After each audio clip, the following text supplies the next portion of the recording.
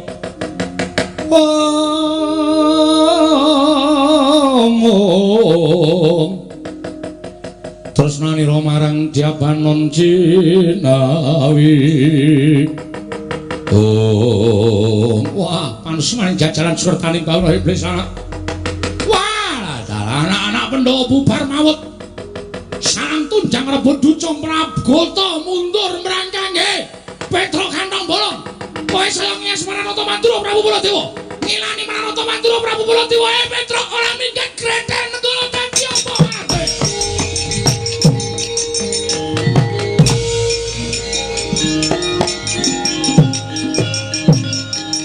Wes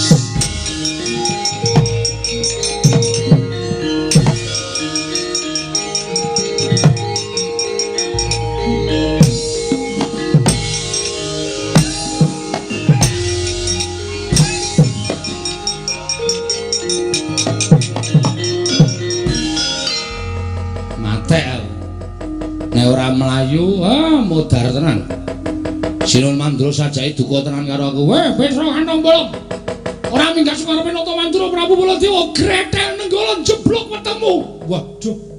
Mau nek muni nesu muni ngasta Nenggala jan. Iki apa iki? Iki apa iki? Wah, nyemelangi. Waduh.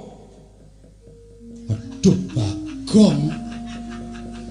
Wah, aku kok yo ora kelingane ngejak adikku to ya. Monggo aku le mlayu bantre ra jamak-jamak. Monggo Bagong ki nek mlaku adowe pupune mlicek. Nek arep mlayu piye? Le njaluk ngapura ya le nek kowe mati kena Nenggala. Gong aku ora kelingane ngejak kowe. Aku njaluk ngapura ya, Gong.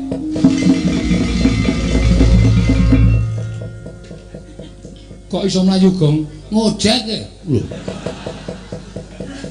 Ngojek aku kowe ora kalingane ngejak aku. Baladewa nesupan maning jajaran surtaning bawana. Aku nyaut topine wong. Langsung nganggo topinan set. Ana ojek lagi cetek tak plumpati nyengklak ning montor aku jluk. Langsung wae. Kae ngetutke wong mlayu kae. Waduh. Banter Pak jebul aku mentor ning Yamaha 75. Wow. Suarane banter ra jamak-jamak mlakune ming 20. Diselip Baladewa nesu. Yamaha 75 iki diselip Prabu Baladewa mlayu. Wah, blas lalan kuwi bedhe. Seminggar iki apa iki? Aku disingkirke untung slamet. Mulai ya, Le. Hah? Mulai. Mulai piye? Ndara Baladewa nggawa Nenggala iki nek dira mulih malah cilaka. Teruskan. Lawan Baladewa. Aku mati, Gong. Alhamdulillah. Lah antil dasmu lho kowe. Kakang nikmati malah alhamdulillah ora. Ngene ya, Tru. Kowe kene ngono ora? Mati telung werna mau. Heeh. Nek cara aku lho, upama aku dadi kowe tetep maju aku. Ambok kowe sing maju, upama aku dadi kowe. Oh, aku dadi aku kok dadi ora maju. Sing maju aku wae Gong, nek kowe engko ndak malah kowe anakmu cilik-cilik to mesake to. Heeh, ngerti to? 12 cilik-cilik kabeh. Adake bojoku kuwi kucing piye? Ha iya. Wis aku tak sing maju wae. Rampungane Baladewa. Nek aku mati, ora ana salah aku sing ngomong aku sing ngomong Rombakyu. Oh iya. Melingkir bojoku ya Gong. Nek nganti aku ora bali 3 dina kon nyelameti tekan Nyewu. Oke, siap. Mesti aku mati. Ya wis kana. Ya. Golekne gaman le, tak nggone nandingi Nenggala. Oke. Bendho apa? Sakarepmu. Bendho ya, Tru. Ya. Sing landhep apa sing kethul? Manut. Anane sing kethul wis manut. Lagi nggo nyambut gawe, Tru. Linggis ya? Ya. Sing muntir apa sing biasa? Sing muntir ya kena sing biasa, ya kena ora ora piye. Ya. Nah, wis. Kowe mulya le, mulya mlayu sing banter ndak katut dosane. Heeh, terus kowe Aku tak mungsuh Prabu Baladewa. Pokoke bapak arep tak toyi tenan. Nek bapak nganti ora kelakon bangun kayangan aku melu pirang bebarang. Ayo. Amok Sramrata jumerting mati. Padha. Prabu Baladewa aja sumungah sesungguhan ayo. Iki Petro Kantong Bolong, iki bendhaku legane atiku. Hati-hati ya, Tro.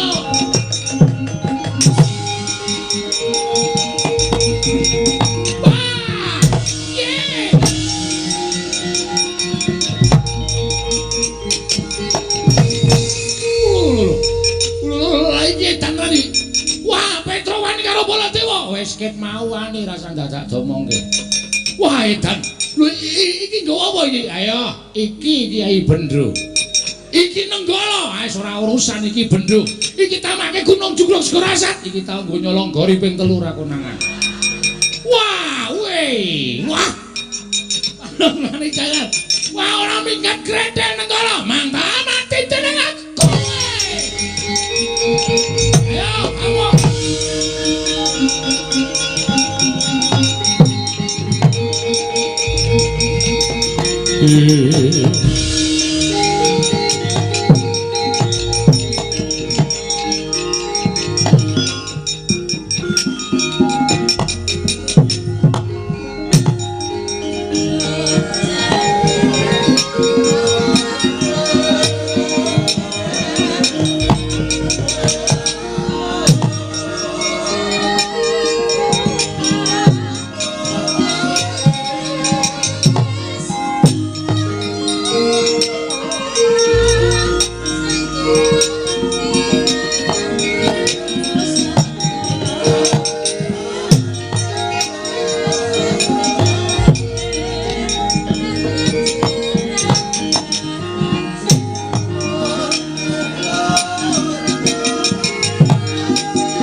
Bala Pandhawa mbiya gumulung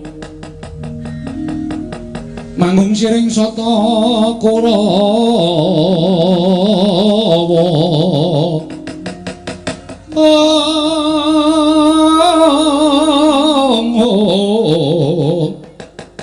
Kambak ungke sira katite merut layut sagung praratu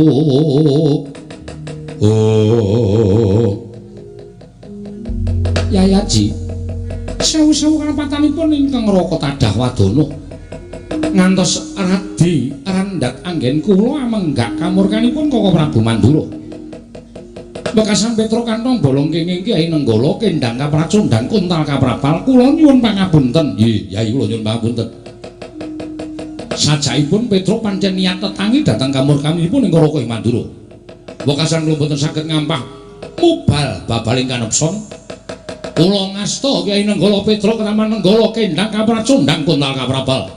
Sepinten kalepatanipun ing Raka kula nyuwun Tadah Wadana Yai. Koko Prabu mestinipun boten mekaten lampan ingkang kedah kelampah jernyatanipun Petruk menika tasih pana kawan paduka piyambak. Menawi mangke ngantos kawanguran dening Kyai Semar Badranaya menapa mboten sak mangke wonten tetembungan kriwikan dadi grojogan geguyon dadi tangisan.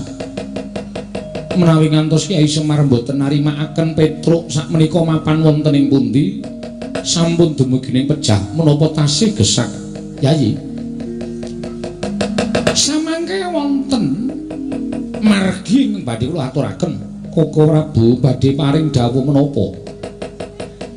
Krana Koko Prabu Mandura ingkang ngendhangaken lan Petruk kantong bolong mila dinten samangke kula ingkang sagah ngupadi wonten pundi denungipun Petruk namung kemawon kula nyuwun sumados pustaka Jamus Lima Sada kaparingna dhateng kula. Mangke menawi negari Ndarawati sampun kelenggan pustaka Jamus Myang Jimat Lima Sada menawi pagebluk intumama wonten negari Ndarawati menika sampun padhang tumunten kula ngunduraken pusaka dhateng Paduka Yayi Aji lan kula ingkang badhe ngupaya wonten pundi denungipun Petruk. Koko Prabu wonten dawuh menapa menika saestu lair trusing batin menawi ngantos Dara mugi tetela kalindanipun ingkang ngrayi ing neraka Ndarawati. Menawi kula mekaten kula namung kantun nderek menawi sampun lair batos anggen Paduka paring dawuh ingkang mekaten Koko Prabu kula mboten badhe awel pustaka Jamus Lima Sada badhe kula caosaken dhateng Paduka Kanjeng Koko Prabu. Nanging menawi mangke sampun padhang lelampahan negari Ndarawati tumunten kula suwun ngunduraken pustaka Jamus Lima Sada sinambi ngupaya wonten pundi denungipun Petruk Koko Prabu inggih ngestaken dawuh. Nanging ngaten tumuli kaparingna lan kula nyuwun pamit wangsul dhateng negari Ndarawati. Monggo Koko Prabu kula aturi nampi. Koko Prabu kula nyuwun pamit Gose. Lah kok dadi aku pingganing Amarta iki piye? Koko Prabu ngendhangaken Petruk, mongko Petruk sak mangke menawi boten pinanggih Kakang Semar badhe duka. Kula wangsul sekedhap nambani anu petenging negari Ndarawati supados padhang sarana pustaka Jamus Lima Sada. Oh ngono. Sabanjure menawi sampun ketingal padhang negari Ndarawati tumunten kula wangsul dhateng negari Ngamarta ngupaya dhateng Petruk menawi Petruk sampun pinanggih panjenengan kula kanthi kondur. Oh ngono. Inggih. Ya. Aku mengkari manut. Yayi tumuli kaparingna kula nyuwun pamit. Monggo Koko Prabu kula aturi nampi pustaka Jamus Myang Jimat Lima Sada Koko Prabu Ndarawati.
Kresna sinayeng manglung mintonaken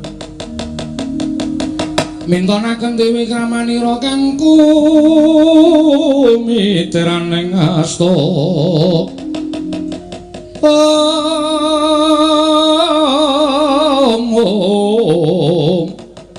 kang kumitiraning astaning asta Setyaki wonten timbalan. Iki kok ora kaya adat sabene. Bab ing pundi Koko Prabu? Pendak-pendak pun Kakang Prapta ing negara Ngamarta mesti nampa panembrama ingkang banget gawe bombong penggali wong tuwa. Nanging langgeng bareng pun Kakang Prapta ning negara Ngamarta malah sajake ora kersa nyawang kelawan pun Kakang. Iki aneng apa? Yayi Aji wonten menapa? Werkudara Eneng apa Dimas kadangipun Kakang Arjuna eneng apa Maragagi matura? Kok Prabu Mandura wonten menapa? Gusti to. Kowe aja gawe bingung. Lho, gawe bingung dos pundi? Lho. Iki mau lagi wae sira Yayi mentar saka negara Ngamarta. Malah siadi nalika semono ngampili kalawan pun Kakang Prapta Negara Mandura pun Kakang minangka dadi saksi tama. Bakal atur ing siadi kene kunjuk marang Yayi Prabu Darmakusuma jare Ndarawati ke Taman Pekbuluk. Bisane waluyane remono Temajati jati Temampulya. Yen to negara Ndarawati tinumbaran pustaka Jamus Limasada. Nyarengi sowane Petruk dadi geger karo pun Kakang. Pun Kakang endhangake Petruk. Terus siadi mboyong pustaka Jamus Limasada. Diboyone negara Ndarawati jarene nek negara Ndarawati wis padhang. Siadi bakal goleki Petruk gareng karo pun Kakang. Lah kok malah iki tekone ning negara Ndarawati Ngamarta iki piye? Setyaki wonten dawuh. Wis kecandak lelakone. Nggih, perkawis menapa? Iki eneng Surya kembar. Tegesipun yen kowe ora tanggap ora usah dadak wangsulan ngrungokno pengendikanipun Kakang. Lho iki wis akan dawuh. Nuwun sewu Yayi Haji. Paripaksa kula mboten munjuk atur kersa paduka Werkudara sing gedhe pangapuramu aku ora paring dawuh karo adikku Njodipati. Ning sing tak dawuhi adikku lanang Madukara Arjuna. Dimas wonten dawuh. Aja tumungkul maragake sawangan pun Kakang. Sawangan. Nanging aja nggunakake netra lair, gunakno permana jati tegese netra batin. Apa to sababipun Kakang percaya kalawan Dimas Janaka merga siadilanipun Kakang kuwi raga loro nyawa siji. Tegese pun Kakang kembang siadi sarine yen pun Kakang kuwi geni siadi urupe loro-lorone ngatunggal ing ora bakal bisa dipisahake. Arjuna sawangan pun Kakang sing nggawa pustaka Jamus Limasada Kresna aku apa dudu? Koko Prabu kadiwasan Koko Prabu.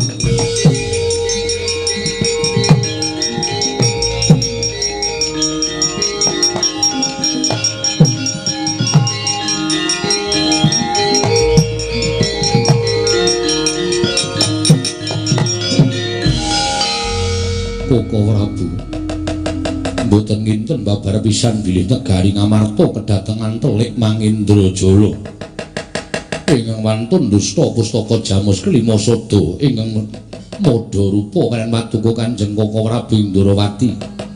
Werkudara krungu to dudu caping Kresna nanging ature adimu panengah. Koko Prabu mireng menika sanes aturipun ingkang rayi nanging menika aturipun ingkang rayi pun Janaka. Lho Gusik iki dirembuk iki. Lah kok dadi Janaka ngandhake ento ingkang nggawa pustaka Jamus Limasada kuwi dudu Kresna. Lah iki mau cetha banget sing nggawa kuwi wujude Kyai Prabu Kresna. Nanging sanes menika. Oh, duh iki piye? Lah yen ngono aku kapusan iki mau sing tak belani iki mau dudu Kresna sejati. Sanes kok Prabu. Kula semanggaken menika perkawis menika katingalipun enteng nanging sejatosipun awrat. Werkudara. Nggih. Dudu caping pun Kakang nang ngature adimu lanang. Pustaka Jamus Limasada diparingke dening wujuding Nata Ndarawati nanging dudu pun Kakang. Panjalmaning mungsuh ingkang bakal ngridu uriping para Pandhawa. Wah, edan.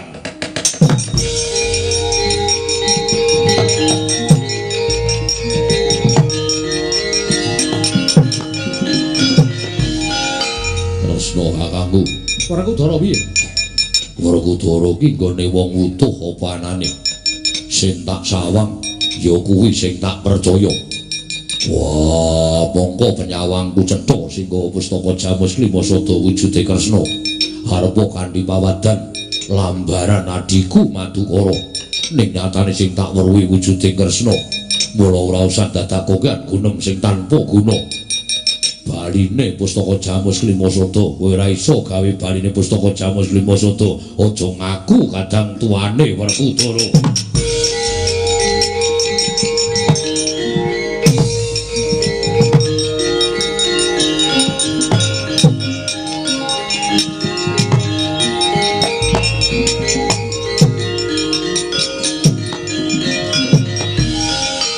Kresna wonten maring dawuh.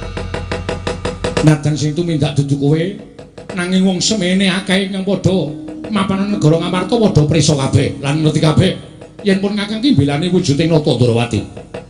Mula kowe padha karo wis ora marang pasuryaning Nata Mandura ora bakal ilang selawase urip. Kanthi pokal gawe mumbo piye carane kowe ora iso mbaleke pustaka Jamus Klimasada. Aku ora sudi ngaku kadang taruna karo kowe. Aku ora sotah tak anggap sedulur. Mbok, aku ora weruh kanani.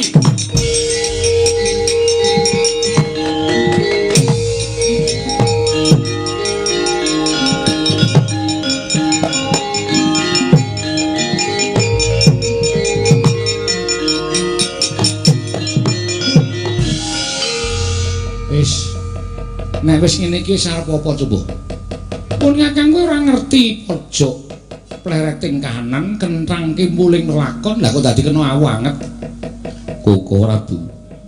Nyatanipun sedaya menika lepatipun para Pandhawa. Pandhawa sing kurang tanggap leres pangandika Paduka.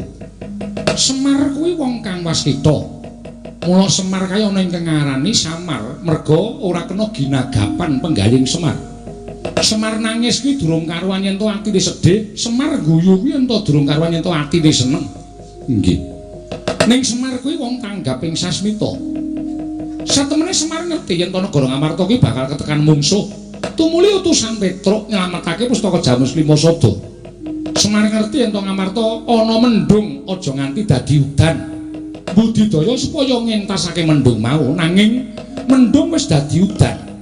Ngamarta wis bena banyune kasinggihan mekaten Arjuna kula wonten maring adhar. Ayo ndak kanthi nyangkarang kadempel para paduka nyuwun pituduh kaliyan Kakang Semar Badranaya. Menawi ngantos nampi duka jernyatanipun Petruk kendang kapracundang perkara mati urip dipasrahi karo Semar Badranaya. Semar ki wong wicaksana ora sawedi didukani. Ayo yen perlu kakaraku nyuwun pangapura dene awake dhewe kurang tanggap marang sasmitaning Kyai Semar. Menawi kula mekaten monggo Koko Prabu kula dherekaken Setyaki wonten dawuh. Kowe ora melu ya? Waduh. Lepat kula menapa Koko Prabu? Antos kula boten dipun paringaken nderek. Kowe nang omah dhisik dadi tanggungan ing Ngamarta. Oh iya, ngestakaken dawuh. Mengko yen wis rampung perkarane aku bakal kundur marang Praja Ngamarta Setyaki. Nggih, ngestakaken dawuh. Arjuna wonten dawuh. Ayo budhal ning karang kadempel. Suwawi Koko Prabu kula dherekaken.